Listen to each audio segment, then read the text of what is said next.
Hello everyone. तो यहाँ है सुबह का 11 बजे का टाइम और मैं बना रही हूँ अपने दिन का लंच की तैयारी हो रही है। तो यहाँ बना रही हूँ मैं कढ़ी चावल। तो इसमें मैंने हींग, जीरा, मेथी और साबुत मिर्च डाल दी है। तो तेल काफ़ी गर्म हो गया था इसलिए मैंने मिर्च रोक दी थी और इसी के साथ अब मैंने मिर्च डाल दी वरना मिर्च एकदम जल जाती। और इसी को ज़रा सा चलाने के बाद इसमें ऐड कर देंगे हल्दी, धनिया, मिर्च का जो मैंने पानी में घोल के पेस्ट बनाया था। तो पानी में डालने से आपके मसाले जलते नहीं हैं और अच्छे से तेल में बिल्कुल भून जाते हैं। तो इसी में जब तेल छोड़ देगा ये हल्दी मिर्च का मसाला, हल्दी, लाल मिर्च और सूखा धनिया, तो इन तीनों का मसाला जब इसमें तेल छोड़ देगा तो मैं इसमें बेसन और जो दही का घोल बनाया है उसे ऐड कर दूँगी। तो यहाँ मैंने ये भी ऐड कर दिया है बेसन और दही का घोल। तो इसमें थोड़ा सा तोड़ भी ऐड किया है मैंने। तोड़ होता है जो दही का पानी होता है। तो मेरे यहाँ हलवाई की दुकान है घर में, तो इसलिए मुझे ईज़िली मिल जाता है वो दही की में से जो पानी एक्स्ट्रा बचता है। तो उससे कढ़ी में ना खटास वगैरह अच्छी आ जाती है। अगर आपका दही नहीं भी खट्टा है तो उससे सही हो जाता है। तो यहाँ मैं कर चला रही हूँ कढ़ी। जब तक एक खौल नहीं आ जाएगा, एक उबाल नहीं आ जाएगा, तब तक कंटिन्यूसली कढ़ी को मैं चलाती रहूँगी। और इसी के साथ मैंने अपने पकौड़ी का घोल भी तैयार कर लिया था, अच्छे से बिल्कुल फेंट लिया था ताकि फूली फूली पकौड़ियाँ बने। और यहाँ पे मैंने अपनी सारी पकौड़ियाँ बनानी स्टार्ट कर दी थी। जब तक कढ़ी आधी पकती तब तक पकौड़ियाँ तैयार हो जाएंगी और फिर आधी कढ़ी के साथ पकौड़ियाँ डल जाएंगी तो कढ़ी भी मतलब पकौड़ियाँ अच्छी सॉफ्ट हो जाएंगी। और आज मैंने कढ़ी में पकौड़ी बिल्कुल बीच में डाली कढ़ाई के अंदर ताकि पकौड़ियाँ फूले सारी और एक पकौड़ी मेरी फूली भी। पेस्ट मतलब जो घोल होता है उसे बस अच्छे से फेंट लेना है। बस इतने ही इसकी एक ट्रिक होती है कि जितना आप बेसन को अच्छे से फेंट लेंगे उतना ही आपकी पकौड़ी या कोई भी चीज़ हो उसमें टेस्ट आ जाएगा, वो अच्छे से फूल जाएगी। तो यहाँ पे मैंने बाकी की सारी पकौड़ियाँ बना ली थी और आज मैंने बिल्कुल भी प्याज की, आलू की इसके संग नहीं बनाई थी। सिर्फ सिंपल पकौड़ियाँ बनाई, वरना हमेशा से होता है कि मैं आलू की या किसी भी चीज़ की पकौड़ी बनाती हूँ। तो बस इसी तरीके से अपने दिन की शुरुआत मैंने यहाँ पे कर ली थी। और इसी के साथ रोटियाँ मैंने पहले ही बना के रख ली थी क्योंकि सुबह बनी थी बेसन की रोटी नाश्ते में, पापा को खानी थी। तो उन्हीं के साथ फिर सबने दो रोटी उसी की खा नाश्ते में चाय के साथ और प्याज वो लहसुन और लाल मिर्च की चटनी के साथ वो नाश्ता कर लिया था, देसी नाश्ता जैसे आप कहें। तो बस उसी जो वो थे तो उसी में फिर मैंने मतलब दिन के खाने की रोटियां भी सेक ली थी।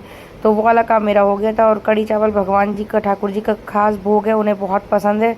तो फिर उसके बाद मैंने पूरी अपनी किचन को क्लीन करने के बाद ही फिर मैंने ये कढ़ी का काम शुरू किया था। तो यहाँ पे मेरे एक घान की पकौड़ी भी तैयार हो गई है, बिल्कुल अच्छी सुनहरी तल चुकी हैं पकौड़ियाँ। और जब सभी से उतार लूँगी मैं तल के तभी इन्हें मैं अपनी कढ़ी में ऐड करूँगी। और आज की कढ़ी बहुत ज़्यादा खट्टी हो गई है और बस खट्टा तोड़ ही खट्टा था, दही तो खट्टा नहीं था, तोड़ खट्टा था। तो मेगा तरफ मैंने दी तो उन लोगों को तो बहुत ही ज़्यादा पसंद आई। तो कढ़ी मेरी यहाँ पे बिल्कुल तैयार हो गई है, अच्छा उबाल आ गया है कढ़ी में। और इसमें अब मैं अपनी पकौड़ियाँ डाल दूँगी और इसमें अब मैंने डाला है नमक। मैंने उस टाइम नहीं डाला था, कढ़ी मेरी आधी पक जाती है तभी मैं इसमें नमक ऐड करती हूँ। ये मैंने कहीं से ट्रिक ली थी तो उसके बाद से मैं इस तरीके से करने लगी हूँ। तो यहाँ पे मैंने नमक ऐड कर दिया, अब इसमें पकौड़ियाँ ऐड कर दी हैं। अब इसे 10-15 मिनट और पकाएंगे ताकि पकौड़ियाँ बिल्कुल सॉफ्ट हो जाएं। और तब तक राधिया भी स्कूल से आ चुकी थी। दीदी इधर बताओ, टाइम टेबल गलत हो गया। टीचर ने क्या कही? डाटा नहीं।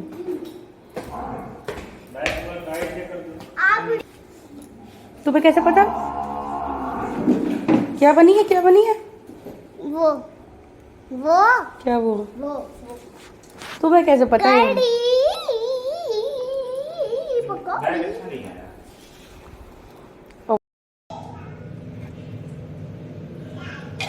तो यहाँ मैंने इनका टिफ़िन पैक किया है और कढ़ी में रख दी है एक साबुत मिर्च। तो अम्मा मना करती हैं बाहर कढ़ी देने के लिए, और कढ़ी अगर आप बाहर दें तो इस तरीके से कोयला या साबुत मिर्च उसमें रख देनी चाहिए। Hello everyone, welcome back to the channel. Radhe Radhe आप सभी को। कैसे हैं आप सब? आई होप सब अच्छे होंगे, बढ़िया होंगे, मस्त होंगे। और आज है थर्सडे, बृहस्पति का दिन है, शाम का टाइम है, 5 बज रहे हैं, 5 बजने वाले हैं। और अभी बस आज मैं गई थी राज्य का ट्यूशन फर्स्ट टाइम। अभी तक मैं उसके ट्यूशन नहीं गई थी, फ़ोन पे बात हो जाती थी, घर के ही पास है। तो आज फर्स्ट टाइम मैं उसके ट्यूशन गई। और हमारे यहाँ ऐसा कुछ है कि मतलब घर से लेडीज़ वगैरह ये लोग नहीं निकले हैं अभी तक, ये लोग अभी तक कहीं बाहर कभी अपने बच्चे की मीटिंग में नहीं गई हैं। जो मेरी सास है, चाची सास है, तो आज वो एक रूल ब्रेक हुआ है और आज मैं फ़र्स्ट टाइम अपने बच्चे का ट्यूशन गई हूँ। स्कूल तो मैं गई थी, एडमिशन के टाइम पे गई, फर्स्ट डे गई। तो आज क्योंकि गली मोहल्ले में ना मतलब होता है कुछ अलग एक, तो यहाँ आज भी वो चीज़ है। बहुत जगह नहीं है लेकिन यहाँ है इस तरीके का कि मतलब बहू हूँ जैसे मैं यहाँ, तो मैं छोड़ने गई हूँ और घर में कोई नहीं है, इस तरीके का। और लेकिन ठीक है, जाना चाहिए, जाना पड़ता है और जाऊँगी भी आगे। और भी बहुत काम होंगे जब जिसके लिए मुझे निकलना होगा, जाना होगा घर से बाहर।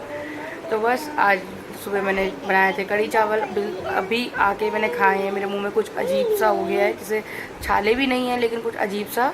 तो फिर मैंने अब भूख बिल्कुल जब नहीं बर्दाश्त हुई तो मैंने फिर अभी आके बस कढ़ी चावल खाए। उसे ट्यूशन से छोड़ के उस टीचर से बात करके रुक के, तो उन्होंने कॉफ़ी वगैरह बना ली थी, बहुत मना करा, फिर कॉफ़ी पी के तो मैं आई हूँ। तो बस, और आज का दिन की शुरुआत जैसे कोई बात कहने लायक ही नहीं है क्योंकि दिन ऑलरेडी निकल चुका है, शाम हो रही है। तो बस चलते हैं, आप देखते हैं। आज एक फंक्शन है और आज हमारे घर में एक छोटा नया मेहमान आया है। मेरे जेठ जी का बेटा हुआ है, जेठ जी को जेठ जी के घर में मतलब, तो बेटा है, आज उसकी छठी है, तो उसी का इनविटेशन है। तो देखिए कौन कौन जाता है, क्या होता है। फ़िलहाल मेघा जा चुकी है क्योंकि बुआ का काम होता है। श्वेता और मेघा जा चुके हैं, बुआ का काम है, उन्हें मतलब वो काजल लगाना है आज छठी में, तो इसलिए। और बाकी तो देखते हैं लंच का, वो डिनर का क्या है। और साथ ही में अभी मैं आपको दिखाऊंगी राधिया रुद्रा को नानी घर से क्या क्या मिला है। तो उनकी ड्रेसेस मिली हैं, उसमें कौन कौन सी ड्रेसेस हैं, क्या है, तो वो भी मैं आप लोगों को दिखाऊंगी आज। और परसों मैं बरेली से आ गई थी, उसके बाद फिर मैंने कुछ भी शूट नहीं किया था। कल के दिन में थोड़ा ऐसे ही था, कमरा वगैरह सही करना, ये फैला वो फैला। 2 ही दिन आप अगर घर छोड़ दो तो बहुत कुछ डिस्टर्ब हो जाता है। तो बस वही चीज़ सेट वेट करने में हो गया था, तो इसलिए व्लॉग नहीं डाला, कुछ भी बनाया ही नहीं, शूट ही नहीं किया। तो बस यही सब के साथ करूँगी आज के दिन की व्लॉगिंग आप लोगों के साथ, तो बने रहिएगा इस व्लॉग में। तो जी हो रहा है अभी रात का टाइम, बज रहे हैं 7। अभी 5 बजे मैंने आप लोगों से बात करी थी, उसके बीच में 2 घंटे में मैंने कुछ भी नहीं किया है। और अब अभी लेट ही है, डिनर का कुछ मतलब वो नहीं है। किसी के लिए मूंग की दाल की खिचड़ी बनेगी। और मैंने रात का साबूदाना भिगो के रखा था फ्रिज में, तो वो साबूदाना नहीं बना पाई मैं दिन में कड़ी की वजह से। तो ये रहा साबूदाना भीगा हुआ मेरा, और बिल्कुल मतलब अच्छा भीगा है, बिल्कुल दाना दाना इसका अलग है। ये देखिए, मैंने इसको रात भिगोया था और जितना साबूदाना था सिर्फ उतना ही पानी, मतलब साबूदाने के ऊपर पानी नहीं आ पाया था, इतने उस पर मैंने इसको डिप करके रखा था ओवरनाइट। और सुबह मैंने इसका पानी निकाल के इसको फ्रिज में रख दिया था।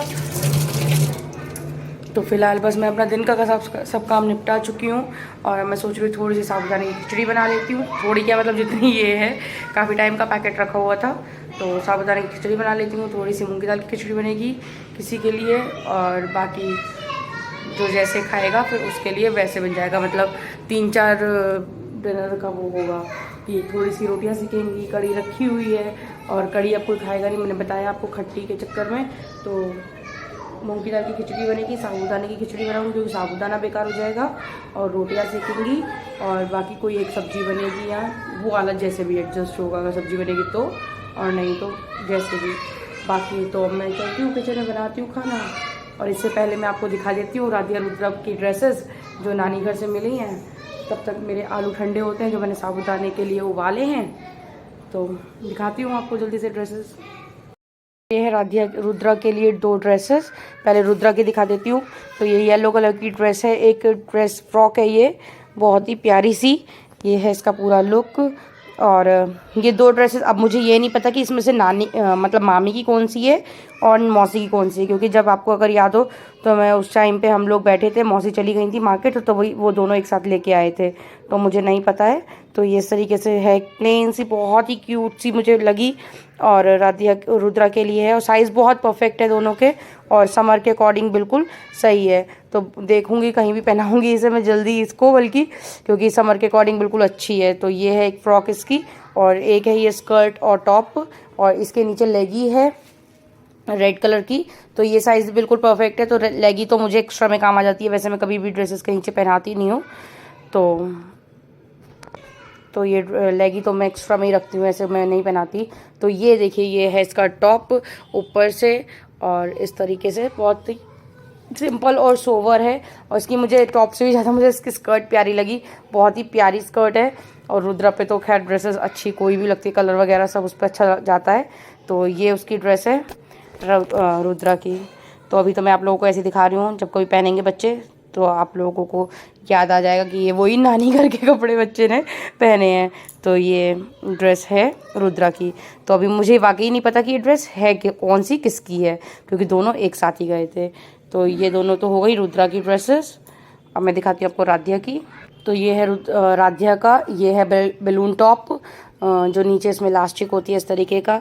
तो ये है बेबी पिंक कलर में आप कह सकते हैं इसको, क्योंकि ज़्यादा लाइटिंग की वजह से कलर पे इफेक्ट आ जाता है, अलग कलर हो जाता है तो इस वजह से।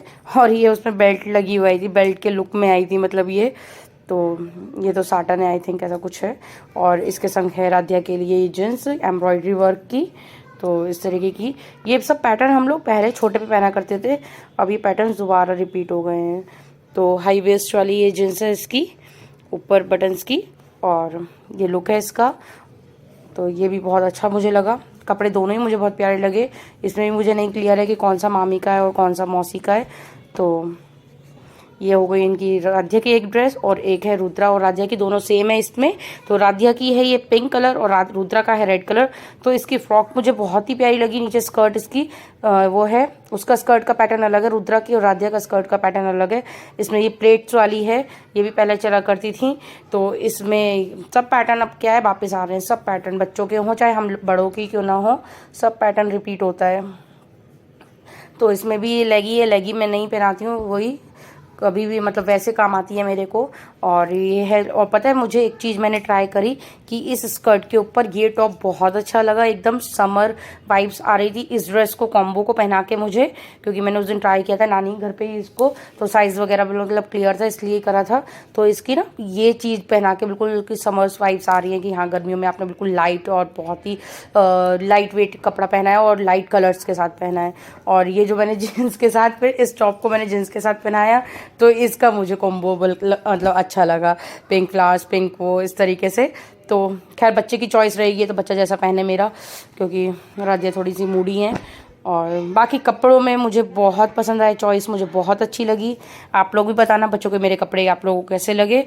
तो यही था जो आप लोगों के साथ शेयर करना था मुझे, बच्चों के कपड़े जो नानी के घर से उन्हें मिले, और मुझे और विक्रांत जी को कैश मिला था। बाकी तो जिसमें विक्रांत जी ने खैर आप लोगों ने देखा ही है ना, तो वो तो मेरे लिए बहुत अच्छा प्लस पॉइंट है उस चीज़ का। तो जो कपड़े तो मैंने दिखा दिए हैं आप लोगों को। और बाकी ठाकुर जी बेले की माला धारण करे हुए हैं खुशबू के लिए, ठंडक के लिए। गर्मियों में मैं सोच रही हूँ रोज़ की बांध लूँ। जो सत्यम लाया था उससे पूछती हूँ कि कहाँ से मिली थी, क्योंकि बेले की जगह ना कुछ और वो पकड़ा देते कई बार से। तो लेकिन इस बार मैंने उससे कही थी तो ये रियल बेले की खुशबू वाली है माला। तो मतलब वृंदावन की वाइब्स आती हैं इससे। अगर मुझे खुशबू ये लगती है ना तो ऐसा लगता है कि मैं वृंदावन में हूँ, इतना बढ़िया फील होता है वो। खैर छोड़िए ये सब बातें, चल 10 का लग गया। चलिए चलते हैं, बनाते हैं। एक तरफ मूंग दाल की खिचड़ी चढ़ाते हैं, एक तरफ साबूदाना की खिचड़ी बनाते हैं। मैंने यहाँ ले लिए हैं उबले हुए आलू और एक हरी मिर्च, क्योंकि राध्या रुद्रा भी खाएंगे। और मूंगफली तल ली है मैंने देसी घी में। और बाकी है मेरे पास साबूदाना, और इसी के साथ थोड़ी सी यहाँ पे साबूदाने की खीर बन गई है मम्मी के लिए। तो ये सिर्फ दूध में और साबूदाना पका लिया है, उसमें चीनी ऐड कर दी है, तो बिल्कुल तैयार है ये। बस 2 से 4 मिनट और पकाऊंगी इसे। तो ये मम्मी के लिए है, बन गई है यहाँ पे भी। तो यहाँ मैंने ले लिया है देसी घी, अच्छा गर्म हो गया है। इसमें डाल दे रहे हैं जीरा। और बहुत ही सिंपल बना रही हूँ, जो चीज़ घर में है उसी से, अवेलेबल चीज़ों से। तो यहाँ इसी में एक हरी मिर्च काट देते हैं।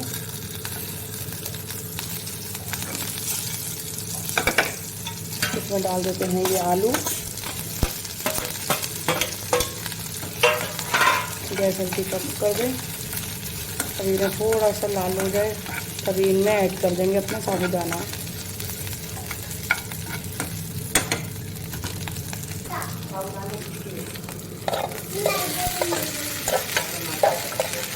ऐड कर देंगे अपना साबूदाना। तो ये ऐड कर देंगे अपनी मूंगफली,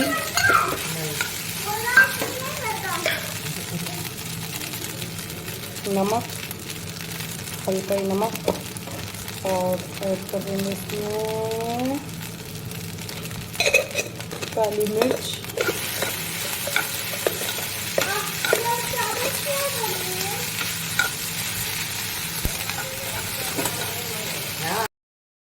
इसमें मैंने बस काली मिर्च और नमक डाल के इसे मिला लिया है। हो गया है मेरा साबूदाने की खिचड़ी तैयार। बहुत ही झटपट बनी है। इसमें आप चाहे तो हरा धनिया ऐड कर सकते हैं, फ़िलहाल मेरे पास है नहीं, और राध्या रुद्रा के लिए भी नहीं। और देखिए मैंने 2 से 4 मिनट रखा तो अब ये ट्रांसपेरेंट हो गया है जगह जगह बहुत ज़्यादा। तो बस ये मेरी खिचड़ी यहाँ पे तैयार है। ये देखिए हो गई है मेरी साबूदाने की खिचड़ी तैयार, और बहुत ही टेस्टी मुझे लग रही है फ़िलहाल तो देखने में, लेकिन अभी लग रही है। चलो खाते हैं। हाँ चलो, तो पहले लेकिन ठाकुर जी को भोग लगाए थे, फिर खाएंगे, ठीक। हाँ, खिचड़ी मैंने यहाँ चढ़ा दी है सिर्फ नमक रख के, बाद में इसका लहसुन का तड़का लग जाएगा। तो बहुत ही पतली कही है, जिसने बनवानी है ये उन्होंने बहुत पतली कही है, तो अभी फिर बस ज़्यादा ही पानी मैंने इसमें रख दिया है। तो इस ब्लॉग को मैं करूँगी यहीं पे एंड। कल फिर मिलूँगी आपको नए ब्लॉग में नए दिन की नई शुरुआत के साथ। तब तक के लिए do like share and subscribe my channel Harshita's vlogs. Radhe Radhe आप सभी को फ्रेंड्स।